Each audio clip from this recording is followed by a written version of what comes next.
New Yorkers know, the conditions at Penn Station have become all but intolerable. Amtrak will soon begin necessary emergency repairs that will have consequences across the entire transit system.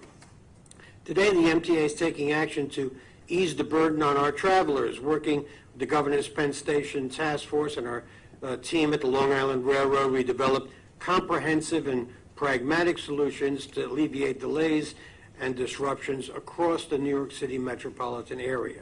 It wasn't simple, considering Penn Station is the heart of the region's transportation network, and in many ways is the lifeblood of our transit system. But thanks to the tremendous contributions of the task force and from our folks and the leadership of the MTA, today's mitigation plan will ensure that travelers on Long Island and across New York continue to have high-quality service options throughout the summer and the repair period. On behalf of the MTA, I want to thank the Governor's Penn Station Task Force and all those who are helping New York overcome this challenge. Now it's my pleasure to present to you Interim Director of the MTA, Ronnie Hagen. Good morning, everyone. Good morning, everyone. And I echo my thanks to being joined by so many members of the Penn Station Task Force, as well as other leadership on Long Island and people who care about the service that we provide to our Long Island Railroad customers. I'll go through a brief set of slides to frame the issue. For us, and when we view our transportation system, including the Long Island Railroad and the subway system, we know that we are experiencing decades of underinvestment, as well as today being at maximum capacity. And so when we talk about the work that Amtrak is going to be doing over the summer, that exacerbates the challenge because it's really at the heart of our region's transportation system at Penn Station. And Penn and the tracks there are crumbling from chronically delayed maintenance. And that's the work that needs to be attended to in a very emergent manner. We know that our customers have had enough. We've heard them loud and clear.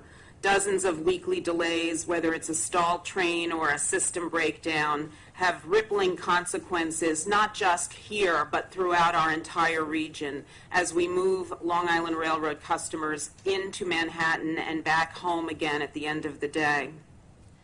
Last month, the Penn Station Task Force was impaneled in order to create a plan and to work with us to create a plan that addresses Amtrak's summer of emergency repairs.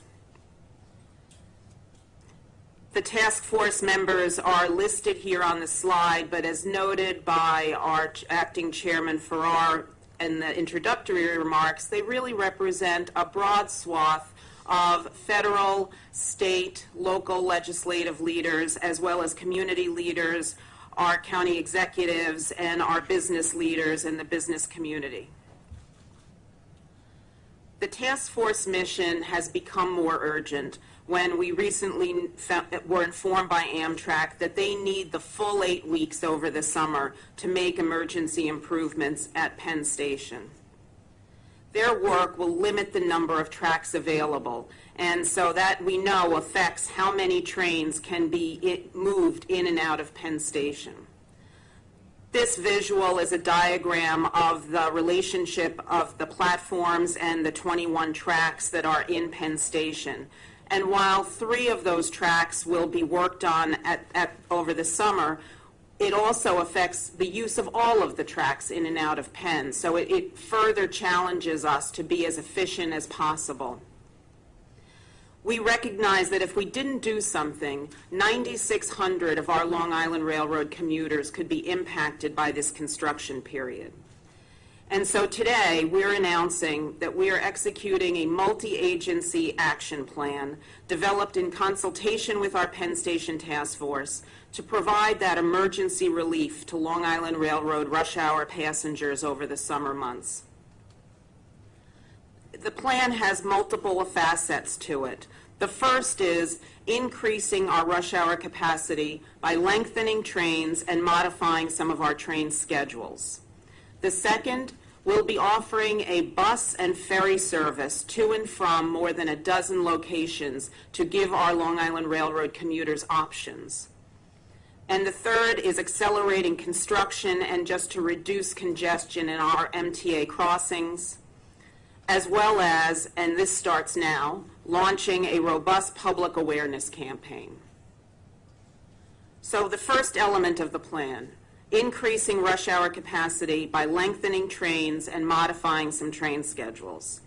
We know that the emergency construction forces us to modify service for approximately 9,600 Long Island Railroad commuters. So the challenge is, how do we minimize that impact on those customers? In order to do that, we were going to be adding 3 new trains to the schedule in the peak rush and 36 more cars on existing trains to increase capacity in order to accommodate all of those riders that currently move in and out of Penn will continue to be able to do so over the summer. That gets us to fill those 9,600 seats. We're also providing additional service to Hunters Point and Atlantic Terminal. That will give commuters another option of transferring to the subway for free in the morning at those stations. To create the added peak rush hour capacity, we do, though, have to cancel 3 overnight trains between 2 and 4 a.m. in order to move those trains back into the rush hour. But when we took a look at those trains, we realized that they only impact 90 riders in the overnight hours between that 2 and 4 a.m., and we'll be able to provide those riders with bus service to be able to keep them on the move as well. Developing our mitigation plan does highlight the need, though, for a more robust Long Island Railroad. This would have provided us additional track space and could have avoided canceling even those 3 overnight trains that I just referred to. And so it's another reason why the Long Island Railroad third track and double track projects are important to the future of Long Island Railroad customers. While these actions do offset the service disruptions, we are taking further steps to do more to provide more options for our Long Island Railroad commuters. The second element of the plan is providing new ferry and bus services to and from more than a dozen locations. So we'll be providing Long Islanders with an alternative transportation option by creating 2 new ferry routes that can accommodate 2,300 riders. The Long Islanders will have the option of boarding a ferry at Glen Cove for a ride to the 34th Street Pier. And they will also have the option at Long Island City to connect to the Hunters Point Ferry, and we will be augmenting what is already a city-provided service at Hunters Point. And we're also still looking for an option to provide an additional ferry route from the South Shore. We mentioned buses. We're going to be adding 200 coach buses to provide Long Islanders with a different option for coming in and out of Manhattan. We will be deploying buses from 8 park and ride locations throughout Long Island, and with parking spots to accommodate 2,900 cars. Where will those buses go? Some of the buses will go along 34th Street out of the Queens Midtown Tunnel and will drop folks off on the east side of Manhattan at 34th Street and 3rd Avenue, and then will continue traveling across 34th Street to drop off between 7th and 8th Avenue near Penn Station now.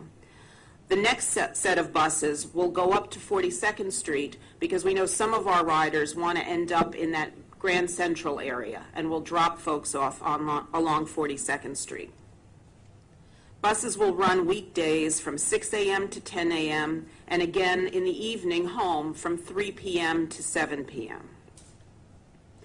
You know, every bus does take 50 cars off the road, so for every driver that gets out of his car and onto a bus, we think that's a good thing. And each of our bus park and ride locations will have customer assistance and hospitality tents offering things like free Taste New York food and beverages, but most importantly, providing on-site customer service to be able to answer questions and help out our customers who are trying this new service out. New York City has been working with us in partnership to coordinate the use of HOV lanes into the Queens Midtown Tunnel, and establishing those new bus stops that I referred to as well for the express buses, as well as facilitating bus lane enforcement across 34th Street and 42nd Street to make this bus service efficient. You know, HOV restrictions across the region will continue to be enforced by the state police in partnership with local law enforcement, whether it's the MTA Bridges and Tunnel officers, the NYPD in the city, or Suffolk and Nassau County Police as well, because the HOV violators will be ticketed and subject to a penalty of up to $243 and 2 points on their driver's license. We also want to, as another element of the plan, ease congestion on the roadways to reduce delays for buses. And here's where we have been working with our Bridges and Tunnels folks in order to try to encourage truckers to use the overnight hours for crossing into Manhattan. And so what we'll do is reduce truck tolls by 50% from 10 p.m. to 5 a.m. on our crossings. In addition, state DOT is helping out by pre-deploying rapid response tow trucks, maintenance crews, and help trucks along the LIE, should there be a disabled vehicle, to clear that up as quickly as possible to ease the flow of traffic. And lastly, I mentioned launching a robust public awareness campaign.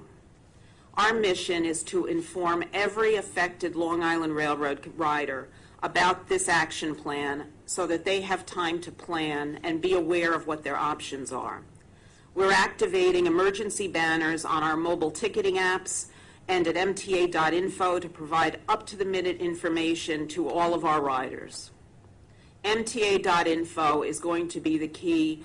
This website is a one-stop shop for all information.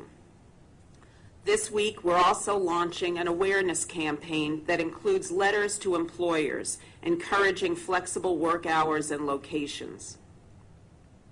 We'll be promoting the plan and information through television, radio, print, mobile, and online ads. And of course, we'll be doing seat drops on every Long Island Railroad train. And as we approach July 8th and the beginning of this plan, we'll be increasing the number of customer service representatives we have available on trains or in stations in order to answer questions and to provide information. This is really an all-hands-on-deck action plan, and it's one that took a lot of collaboration and work. And so we thank our Penn Station task force members, we thank all of our MTA unions and employees, but most importantly, we thank all of our Long Island Railroad riders and appreciate their patience as we all collectively work through this summer together. Thank you. Just like to say a few words on behalf of the task force. As you know, we just heard from Ronnie as well as Freddie about the crisis that's been created by Amtrak and the work that they need to do. On October 23rd, the governor put together a task force. It had both short-term and long-term objectives. Short-term was to figure out what to do this summer, and I believe this, what was just presented, is a robust plan that will alleviate and mitigate many of the problems that are being caused by Amtrak. And in the long run, we're going to continue to look at the operating and management failures of Amtrak and try to figure out how to continue going forward. I also would like to just state that the robust nature of the presentation, as well as everything that we're going to be doing, I mean, it's a multimodal approach. We're talking about buses, we're talking about ferries, we're talking about expanding the capacity on the railroad system, as well as a very robust communication plan. This has all been done with the purpose of making sure that we eliminate or alleviate as much of the problems that are being caused for the commuters from Long Island. So I want to thank my colleagues on the task force. I want to thank the governor for the opportunity to be involved in this. Most of all, I want to thank the dedicated MTA team that's worked very, very hard and will continue to work very, very hard to make sure that this plan is implemented in a way that helps all of the riders. Thank you. So just a quick reminder, make sure that you can actually hear this. For members of the media, we're going to try to get to as many of you as possible. If you can please state your name and the outlet that you're from, and then we'll come around and give you a question as we go. Andrew Siff from News 4. Question about subways. At the initial plan that the governor implemented a couple weeks ago, he talked about trains to Atlantic Terminal, trains to Jamaica, and people could enter the subway system. You didn't mention that at all today. Is that because of the ongoing signal problems with the subways and that wouldn't be a viable way of getting people to work on time? No, I think I did. Let me emphasize that you will be able to connect to the number 7 at Hunters Point. You'll be able to connect to the 9 lines at Atlantic Terminal as well as at Jamaica. And just as sort of a clarification follow-up to that, can the subway system, which has been less than reliable of lately during peak times, handle the people who would normally be taking the Long Island Railroad?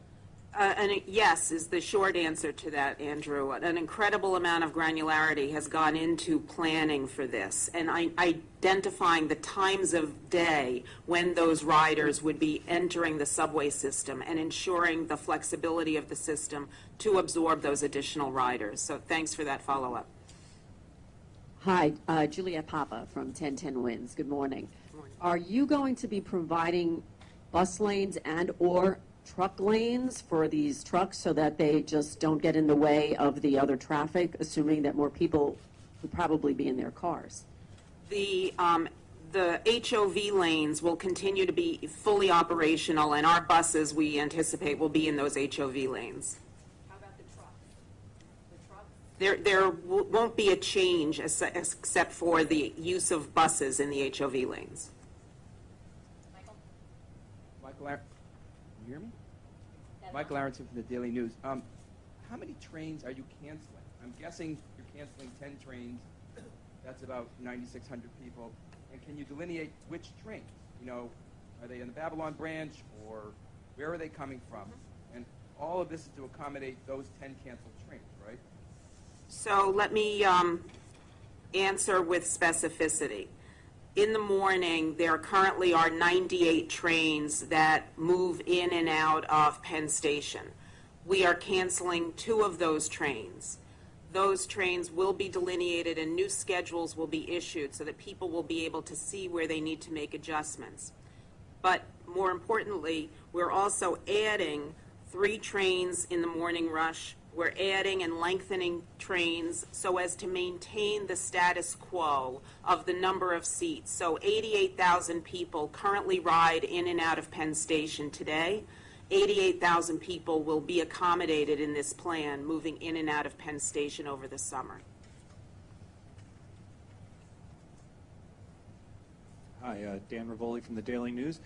Can you explain how the MTA is getting the subway ready in preparation for these repairs, and where specifically are you adding service or augmenting it? Probably the best example, Dan, for that is looking at the number 7 line at Hunters Point, where we know that we will have 3 Long Island Railroad trains terminating at Hunters Point. We know the hour of the day that they will be arriving, and working with the Department of Subways to be able to short-turn some number 7 service in order to be able to accommodate and pick up those riders in a timely and reliable way. Hello, two-parter here. First, so 2 canceled trains in the morning commute. Are there others that are being rerouted? I know New Jersey Transit had to cut 6 trains an hour. So how does that compare? Did you get a better deal than New Jersey Transit? And part 2 is, how are you paying for all of this? So as compared to New Jersey Transit and the Long Island Railroad, we have competing uses and needs. Everybody knows that the Long Island Railroad needs more platform space in Penn. What we've been able to do, though, is accommodate the same number of customers in and out of Penn. How did we do that?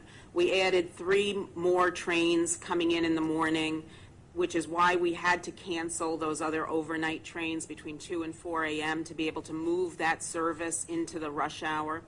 We then looked at the length of train car sets, and we added 36 cars to those train car sets so as to be able to increase the capacity of the trains, keeping the status quo of those 9,600 people impacted.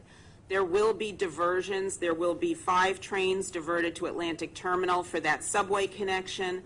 There will be another 5 trains at Jamaica where customers will have the choice of either transferring to another train at Jamaica on the, across the platform, or go to the subway if that works better for their commute.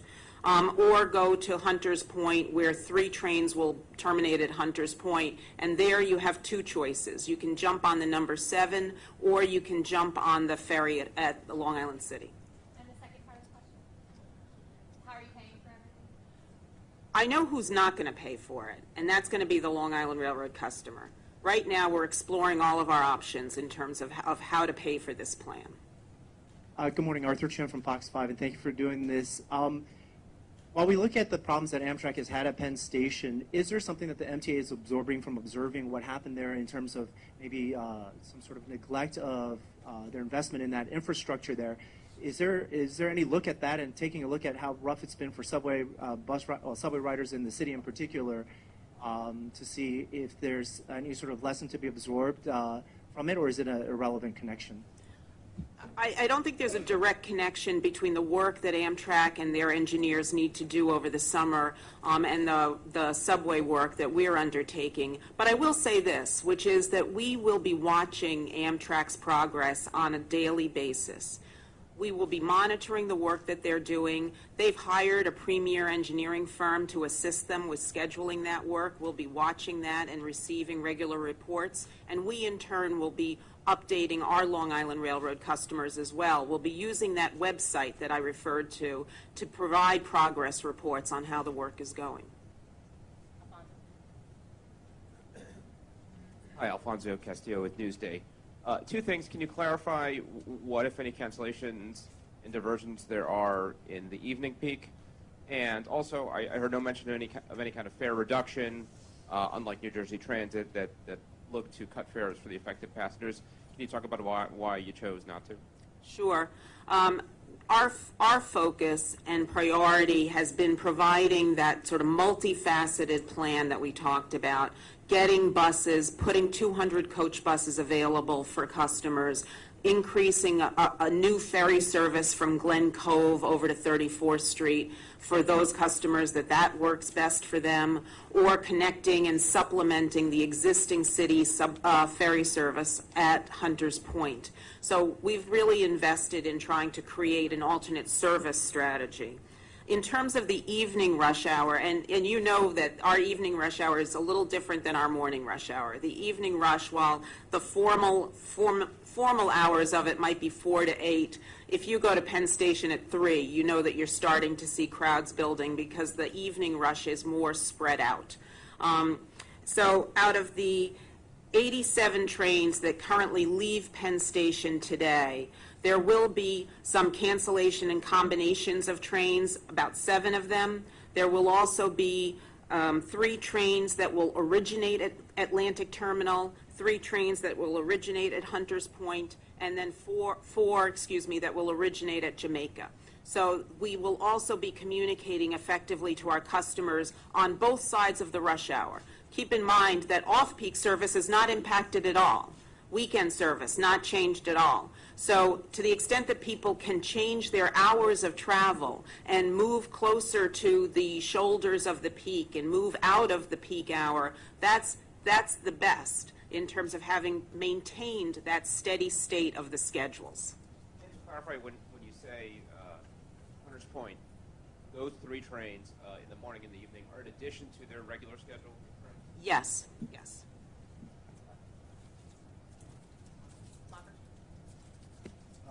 Hi, guys. Greg Mucker, Pix 11 News. 2 quick things. One is Amtrak going to Grand Central? And then also, certainly, it's going to be rough, no matter what. So what would you want riders to know? Plan how much more time?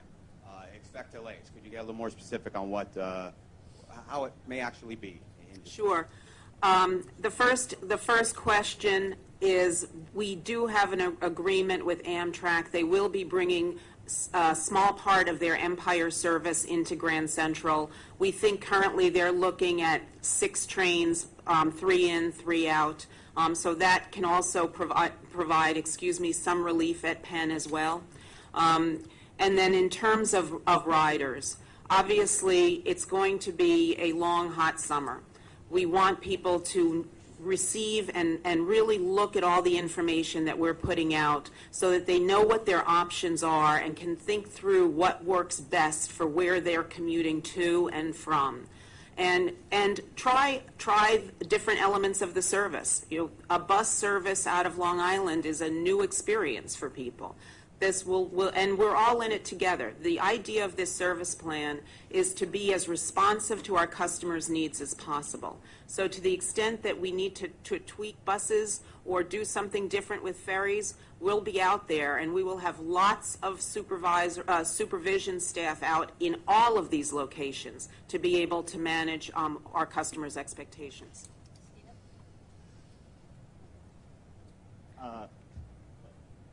Hey, Steve Nesson, WNYC Radio.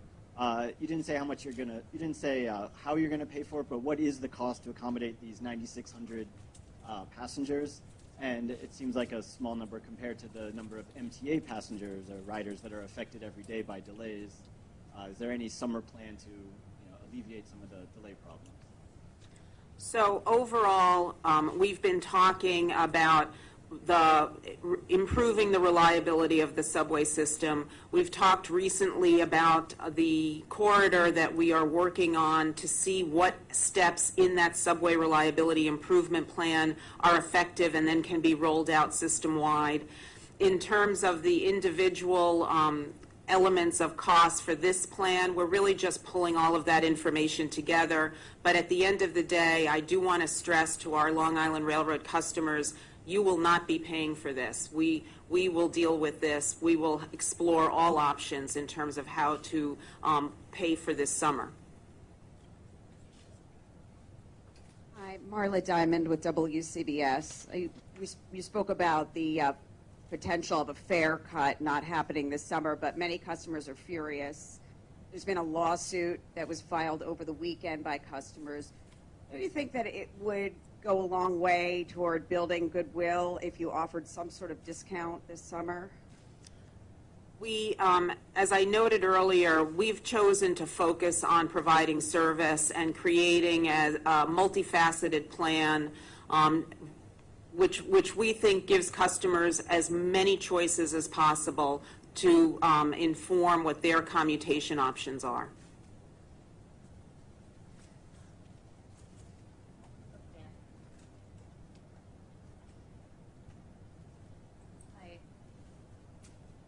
It's working? Yes. So I have two questions. First, I just wanted to check my math. Is it correct to say that there will be basically a 20% reduction in LIRR trains leaving from Penn Station in the evening? If you have 7 cancellations, 3 originating at Atlantic, 3 at Hunters Point, 4 from Jamaica? It's the 7 cancellations are combined, and then the other trains are just originating from the different stations that we talked about, yes. So roughly 20%. Okay, and then secondly, how much of this mitigation could have been avoided had East Side Access been completed on time? I don't think that the East Side Access program would have addressed the track issues that Amtrak needs to address this summer.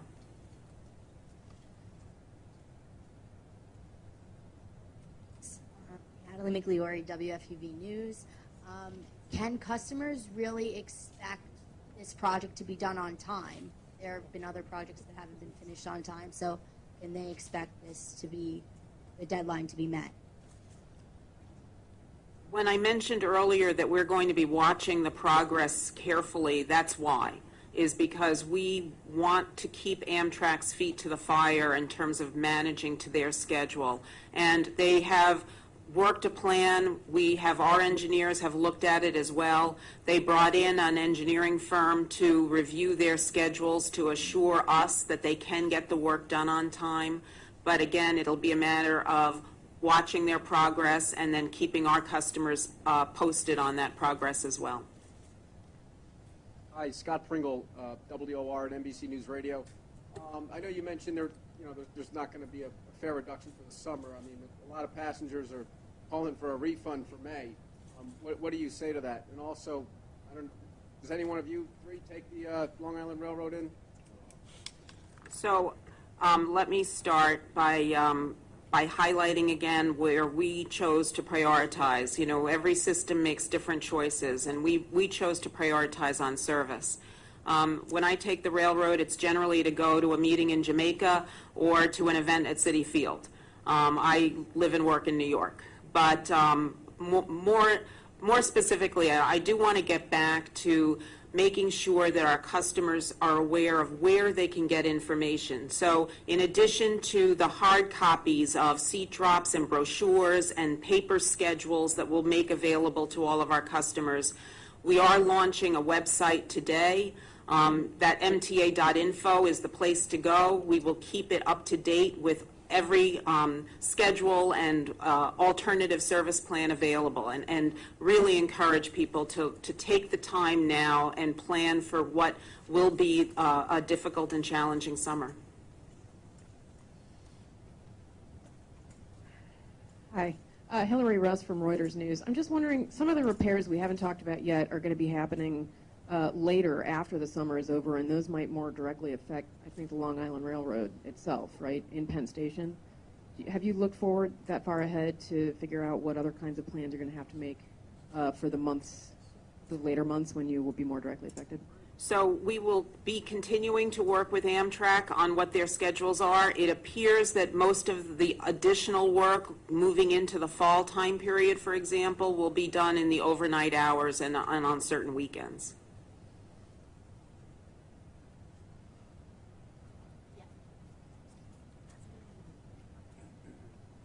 Emma Whitford, Gothamist. I may have missed this, but did you clarify what the pricing would be for the ferries and buses? So if you're a monthly or weekly Long Island Railroad commuter, and most of our regular commuters are monthly ticket holders, there will be no charge. We will what in effect is a cross-honoring system will be in place for those customers, whether it's on the ferries, whether it's on the city ferry, or on the express bus system that we're standing up. Okay, we're going to do a couple more questions. So if anybody hasn't had a first turn. Hello again. When will you issue the schedules? This week, next week? I know monthly passes have to be bought soon. So the online versions will be popping up later today, and the paper schedules normally aren't distributed until shortly they go into effect, so as not to create confusion with customers who have two different paper schedules in hand. But again, the online information should be popping up later today. Okay, we're going to do one more question for anybody who hasn't gone yet. Last question. Angie, New York One. One of the things that you said is part of your four-pronged approach is the acceleration of bridge and tunnel construction. The governor put like a deadline of July 8th. Is that doable? I think that there are projects that currently are on the RFK, on the VNB, at the Queens Midtown Tunnel and the U-Carry Tunnel, and that work will be accelerated to get done in time. Yes. More questions. We'll have a Joe. You know, just one statement. Someone smarter than me once said, you know, you can't let a crisis go to waste. Amtrak has provided us an opportunity to be able to look at how Long Islanders commute into the city. The MTA has come up with a plan that you know, finds 9,600 seats available and capacity available to deal with the direct problem, but they've supplemented that with 200 buses. They've supplemented that with a ferry system. They've supplemented it with more trains going into downtown Brooklyn, to Atlantic Station, and into the Hunters Point. This is an opportunity to look at what's the best way, depending on where you work in Manhattan, if in fact you're coming to Manhattan. If you work south of Penn Station and you take a train to go south of Penn Station to the Wall Street area here, you might as well, you know, take the train to Atlantic Station and then get on the 2 and the 3, the 4 and the 5, or any of the other 9 lines that are there that'll all take you to this location.